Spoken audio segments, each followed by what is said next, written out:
There is a very dangerous lie that has been quietly sold to you, not just by self-help books, but by society itself, by the culture you grew up in, by every motivational reel you have ever scrolled past at midnight when you couldn't sleep because somewhere deep inside you knew you were capable of more.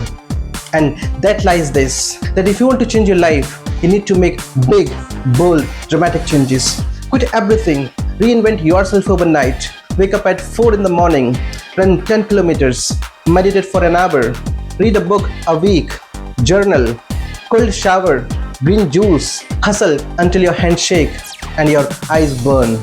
Do it all, do it now, do it perfectly. And you know what happens when people try to do all of that at once? They burn out in 2 weeks, they feel ashamed, they feel like something is wrong with them, and then they go back quietly, defeated, to exactly the same life they were trying to escape. And the worst part, they blame themselves. They think they lack willpower. They think they are not disciplined enough. They think they are simply not the kind of person who succeeds. But that is not the truth. The truth is, they were given the wrong strategy. And today, I'm going to give you the right one. I'm going to show you the exact philosophy, backed by science, proven by history, and lived by some of the most successful people on this planet, that will show you how real, permanent, unshakable change actually happens. So stay with me till the end, because the last point I share with you today is the one that will not just make you think, it will make you feel something you haven't felt in a very long time. Hope, real hope, not the kind that fades by Monday, the kind that roots itself in your chest and stays with you. The number one philosophy is the maths of tiny. Let me start with a question that sounds simple but is actually profound. What is 1% of a day? 14 minutes and 24 seconds. That's all. Less than 15 minutes out of 24 hours. Now, here is where the mathematics becomes almost unbelievable. If you get 1% better at something every single day, just 1%, by the end of 1 year, you will be 37 times better than where you started. 37 times. Not 37% better. 37 times better. That is the power of compound growth applied to a human behavior. But here is the other side of the same mathematics, and this is the part that should shake you a little. If you get 1% worse every day, if you slip just 1%, by the end of the year, you will have declined to nearly zero. The same force that builds you works equally hard to destroy you, depending on which direction you point it. And this is the thing about small habits that makes them so dangerous to ignore. They feel completely insignificant in the moment. Missing one workout doesn't make you unfit. Eating one bad meal doesn't make you unhealthy. Skipping one chapter doesn't make you ignorant. Spending 30 extra minutes on your phone tonight doesn't destroy your life. But repeat the choice every day for 365 days and it absolutely does. Your life is not the result of one dramatic moment. It is the result of what you chose to do or not do on an ordinary Tuesday afternoon when nobody was watching and nothing felt particularly important. That ordinary Tuesday multiplied by 1,000 is your destiny. Point number 2 is, goals will never save you. Your system will. Now, I want to challenge something that almost every person in the world believes without question, that having a strong goal is the key to success. And I want you to really think about this with me for a moment. Every athlete who competes in the Olympics has the same goal, to win the gold medal, not just the champions. Every single athlete on that field, the ones who win and the ones who don't, they all wanted the same thing. Every student who sits for a competitive exam wants to pass. Every entrepreneur who starts a business wants to succeed. Every person who joins a gym in January wants to get fit by March. Same goal, completely different outcomes. If the goal is not what separates them, then what separates them? And it's a system. The daily, unglamorous, repetitive, invisible system that one person built and followed and the other person didn't. Here is what nobody tells you about goals. Achieving a goal only changes your life for a moment, but building a system changes your life forever. Think about it in this way. If your room is messy and your goal is to clean it, you clean it. But if you never build the habit of tidiness, the room will be messy again in 3 days. The goal gave you a temporary result. The system would have given you a permanent one. And here is the most counterintuitive part of all. When you fall in love with your system, when you fall in love with the process itself and not just the outcome, you don't even need to change the goal anymore. Because if you follow the right system long enough, the goal comes to find you. Point number 3 is you're not changing your habits, you're changing who you are. This is the deepest point in today's video, and I need you to sit with it. Most people approach change from the outside in. They start with the outcome they want: lose weight, earn more, stress less, and they try to force new behaviors to achieve that outcome. But that approach is fighting against your own brain, because your brain doesn't change behavior for a goal. Your brain changes behavior for an identity. Let me show you exactly what I mean. Imagine you offer a cigarette to two different people who are both trying to quit smoking. The first person says, "No thank you, I'm trying to quit." The second person says, "No thank you, I don't smoke." Read those two responses again. The first person is fighting. They are white-knuckling their way through the temptation. In their mind, they still want the cigarette. They are just resisting it. And resistance over time exhausts you. The second person, they have no battle to fight, because in their mind, smoking is simply not something they do. It is not part of who they are.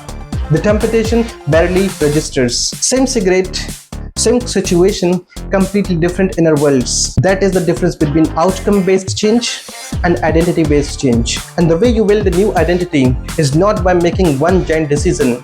It is by casting small votes every single day. For the person you want to become, every time you choose to read in place of a scroll, that is a vote for the reader in you. Every time you choose water in place of soda, that is a vote for the healthy person in you. Every time you show up even when you don't feel like it, that is a vote for the disciplined person in you. And after enough votes, after enough small, invisible, quiet victories, something extraordinary happens. You stop forcing yourself to behave differently. You simply become different. The behavior stops feeling like a struggle and it starts feeling like an expression of who you naturally are. That is when change becomes permanent. Point number 4 is the art of making habits inevitable. Now, let me give you the practical architecture, because philosophy without tools is just poetry. There are 4 forces that control every single habit in your life, good or bad. The first force, make it obvious. Your habits are deeply connected to the environment around you. Your brain is constantly scanning your surroundings for cues, and those cues trigger automatic behavior. If your phone is the first thing you see when you get up in the morning, you will check it. Not because you decided to, but because your environment decided for you. So redesign your environment to make your good habits impossible to miss. Want to drink more water? Place a bottle on a desk where your eyes land first thing in the morning. Want to read more? Put the book on a pillow, not on the shelf. Want to exercise? Sleep in your workout clothes if you have to. This is not cheating. This is the intelligence. The most successful people in the world don't rely on remembering to do good things. They build environments that make good things automatic. The second force is make it attractive. Your brain is wired to pursue pleasure and avoid pain. That is not a weakness, it's biology. So work with your biology instead of against it. Pair your new habit with something you already enjoy. Only listen to your favorite podcast while you exercise. Only allow yourself your favorite tea while you read. Only allow your favorite show while doing something productive. And this is how you're teaching your brain to associate the new habit with reward. And once that association forms, your brain will actually start craving the habit. The third force is make it easy. This is where the most people get it tragically wrong. They think if a habit is important enough, they should be able to do it at full intensity from day one. But your brain doesn't care how important something is. Your brain cares how easy it is. Make your new habit so ridiculously small that refusing to do it would feel more stupid than doing it. Want to meditate? Start with 2 minutes. Just 2 minutes of sitting quietly with your eyes closed. Want to write? Open the notebook and write 1 sentence. That is it. 1 sentence. Want to exercise? Put on your shoes and walk to the front door. You don't even have to go outside. Just get dressed and stand there. Because the battle is never about doing the habit. The battle is about starting it.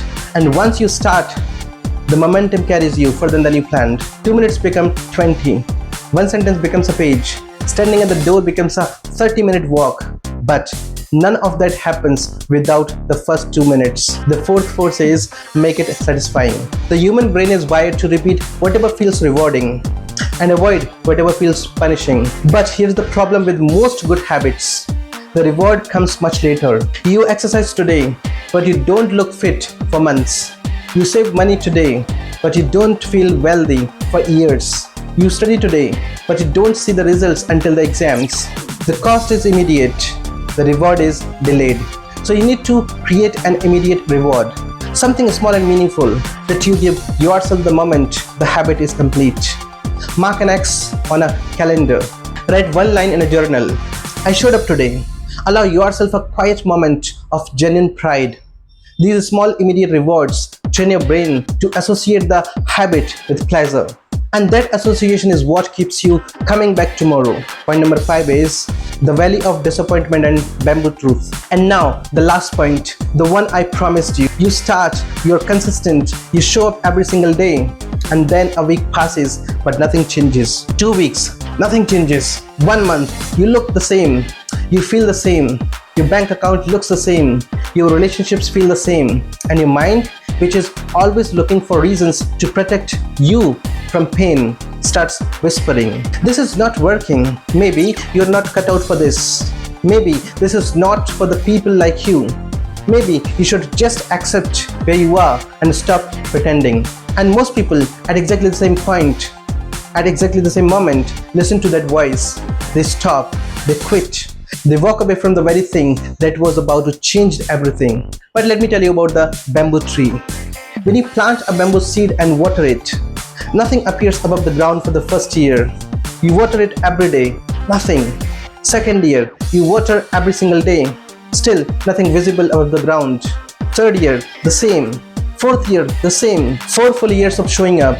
4 years of watering something that gives you no visible proof that it is working. And then, in the 5th year, the bamboo breaks through the ground and grows 19 feet in just 6 weeks. 19 feet, 6 weeks.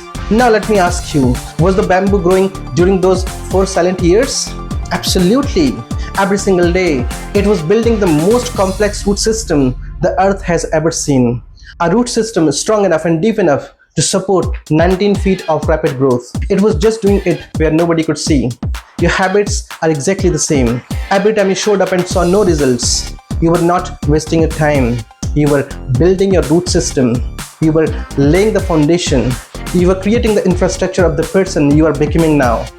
The results were never lost. They were stored, and they will arrive all at once at a moment that will feel like magic to everybody watching from the outside. But you will know the truth. You will know that it wasn't magic, it wasn't luck, it wasn't talent. It was all those ordinary Tuesdays, all those quiet mornings, all those moments when nobody was watching and you chose to show up anyway. That is where your success was built. In the silence, in the invisibility, in the valley of disappointment, where most people turn back and where real ones keep walking. So let me leave you with this. You do not need a new year. You do not need a Monday. You do not need perfect conditions, perfect motivation, or a perfect plan. All you need is one decision, one small, humble, powerful decision made right now, today itself. Decide who you are becoming, then cast your first vote for that person. One page, one walk, one deep breath, one glass of water, then 1 minute of silence. That is all it takes to begin. And beginning is everything. If this video spoke to something real inside you, please share it with somebody who needs to hear this today. Not 10 people, just one person. Because sometimes one video reaches one person at exactly the right moment and changes the entire direction of their life. And if you are new to this channel, welcome home. Subscribe, because every single week we have conversations here that make you think differently, live more intentionally, and slowly, quietly become somebody you are deeply proud of. And I will see you in the next video. Till then, take care.